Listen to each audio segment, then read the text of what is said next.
All right, let's dive in. We're going deep into Formula One today. Oh, I like it. But with a twist. Yeah. We've got some recent articles from the Spanish-speaking press, and honestly, they're giving a whole new perspective on this season. I find it fascinating how much the narrative can change when you get these different viewpoints. Totally. You don't realize how much you're missing until you see it. Right. It's like getting a glimpse behind the curtain. Yeah. You know, the stuff they don't always show you in the English language coverage. And speaking of things that are hidden beneath the surface... Ooh, I'm intrigued. We have to talk about Franco Colapinto. Oh, yeah, the young Argentinian driver. Yes. With Williams Racing. He's got a huge following. Massive. And they are vocal. Incredible. On the edge of their seats wondering, will he get a permanent spot? I've seen some strong opinions in these articles. Oh, yeah. Some fans are even saying things like, if Franco leaves this sport, all of us Argentinians leave with him. Wow. So it's more than just supporting a driver? It's like he's carrying their hopes and dreams. It's almost like a national pride thing. Absolutely. You can feel that passion in their words. Which makes me think, how much does that kind of pressure actually matter in Formula One? It's a good question. Because ultimately, these teams are businesses, right? Yeah, they're businesses with sponsors and goals and bottom lines. So sometimes maybe the fan sentiment takes a backseat to the business side of things. It's a tough balance. It is. But it's interesting because even someone like Juan Pablo Montoya has weighed in on this whole COLAPINTO situation. Oh, really? Yeah, he actually suggested that Red Bull should consider taking SAINZ from Williams. Hold on. To open up a spot for COLAPINTO to stay and develop. That's a bold move. It is. It shows you how much people are invested in this young driver's potential.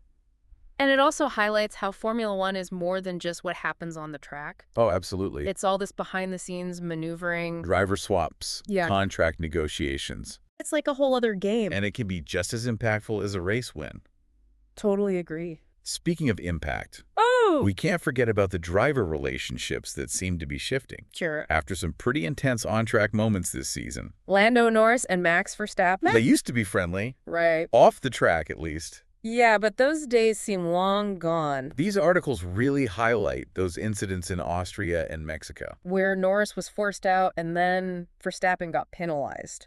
It's definitely created some tension. Norris even said it's a very different world being on the track than doing this here in the paddock. Well, it's true, though. The stakes are so high. Exactly. One wrong move. One tiny miscalculation. And everything changes. It's bound to create some friction. Even between friends. Even between the best of friends. Okay, so we've got driver drama, team politics, and now... Wait, there's more? Buckle up, because now we're adding Red Bull into the mix. Ooh, the powerhouse team. The one that went from underdog to dominant? Talk about a transformation. But get this. What? They were apparently worried about being portrayed as the villains in that upcoming F1 movie. That's interesting. Why would they be concerned about that? Maybe because their rise to the top hasn't been the smoothest. Suppose. Remember, they started by buying the failing Jaguar team. For a single euro, right? €1. It was seen as a crazy gamble. But it turned out to be a genius move. Total genius. It completely changed their trajectory. It's amazing how that one decision set off this chain of events. So how did they calm their Hollywood fears?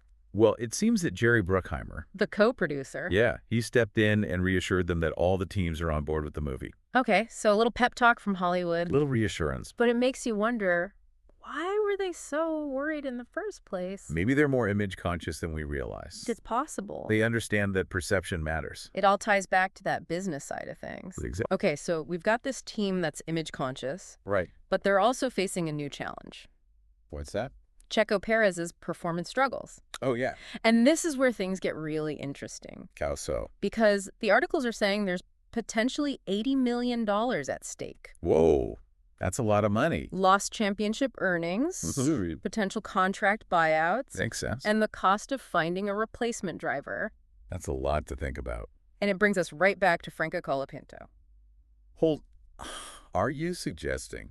Could he be the answer to Red Bull's problem? That would be quite the twist. A full circle moment, right? I love it. So we've got a potential driver swap. A team grappling with a financial dilemma. And a young driver carrying the weight of a nation on his shoulders. Where do we go from here? Well, to really grasp the scope of all this, I'm listening. I think we need to go even deeper into Red Bull's history. I'm ready. How did they go from 1 Euro to Formula One domination? Let's do it. Because that story is going to help us understand everything that's happening right now. Okay. And what might happen next. I'm hooked. Welcome back to our Formula One deep dive. Back to the world of speed and strategy. Where we're about to rewind the clock a bit. Okay, a little time travel. And take a closer look at Red Bull's journey. You mentioned their rise wasn't exactly smooth sailing. No, not at all. So where do we even begin with this story? Well, I think we have to start with that €1 deal for the Jaguar team. Back in 2004, it seemed wild at the time. Like a beverage company buying an F1 team. It didn't really make sense on the surface. But it was a calculated risk. So it wasn't just about getting a bargain. It was about getting a foothold. A way into the sport. Exactly. They acquired infrastructure, personnel, a ticket into this exclusive world. Okay, so they bought the entry ticket, but they still had to build the whole ride. And that's where Dietrich Mateschitz comes in.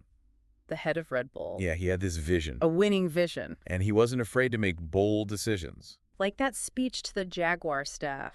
Promising to build a championship-caliber team. I read about that. It was more than just words. It was a statement. He instilled this belief that they could actually do it. And they did. They built a culture of excellence. And part of that was their driver program. Oh, absolutely. It's legendary. They've produced some incredible talent. Vettel, Verstappen. It's like a talent factory. But how did they do it? What's their secret? It's a few things, I think. They have a knack for spotting raw potential. They see something others miss. And they provide the right environment for those drivers to grow. The training, the support. It all adds up. It's like a breeding ground for champions. Precisely. And now they're partnering with Ford on engines. A new chapter. It's a big statement. Showing they're serious about staying at the top. Engine development is crucial. Absolutely. So they're taking control of that aspect. Especially with the new regulations coming in 2026. It's like they're leveling up. Thinking long term. Speaking of the future. Yeah. I keep thinking about that Norris-Verstappen tension. Right, those on-track battles. And how Red Bull is known for developing young talent. Do you think it's connected? Maybe there's a what-if scenario playing out. Like, what if Norris had been in that Red Bull seat? It adds another layer to their rivalry. It's all part of the mental game. The psychological battle. Which can be just as intense as the on-track action. And then you add the pressure of representing your country. Like COLAPINTO in Argentina. The weight of a nation's hopes. It adds a whole other dimension. It's fascinating. Formula One is so much more than just racing. It's this intricate web of relationships. Rivalries, ambitions, dreams. And we're seeing it all play out in real time. And it's far from over. Oh, I know. We're heading into the final races. With so much still to be decided. Championships, driver futures, team strategies. It's going to be an exciting finish. All right, we're back for the final stretch. Final lap of our Formula One deep dive. Where we've covered a lot of ground. Red Bull's rise. Driver drama. The pressure to perform. And those passionate fans. But as we head into the final races, yeah, there's one big question looming. What's that? Who's going to win it all? The championship battle. The Constructors' Championship is still up for grabs. And Ferrari is making a serious run for it. They've been vocal about their goal. They want that trophy. Leclerc and Sainz Jr. A strong driver pairing. Sainz Jr. had some bad luck last year in Vegas. Oh, right, that drain cover incident. But he's hoping for a better outcome this time around. And Leclerc seems confident in their car. It's all about consistency now. Absolutely. Minimizing mistakes. And strategy. Strategy is key in these final races. But we also know that anything can happen. True. There's always an element of unpredictability. Like that drain cover incident. Exactly. It reminds us that even with the best planning, you can't control everything. Which is part of what makes this sport so exciting. So with all these factors in play, the pressure, the strategy, the unpredictable moments, what do you think will be the deciding factor in these final races? That's tough to say. But you must have some thoughts. I think it will come down to who can stay consistent and adapt. Adapting to changing conditions? Making the right calls under pressure? Because one wrong move can cost you everything. It's a high-stakes game. Absolutely. This whole deep dive has been fascinating. I've enjoyed it. Formula One is so much more than just cars going fast. It's a human drama. The stories, the rivalries, the ambitions. And the constant pursuit of pushing limits. We've seen how one decision to change everything. From a €1 gamble to a dynasty. It's a reminder that anything is possible. And as we wrap up this episode, Yeah. I'm left with a sense of awe at the complexity of this sport. It's truly captivating. It's a blend of technology, strategy, and human skill. All intertwined. And it's a sport that keeps us on the edge of our seats. Always wondering what's going to happen next.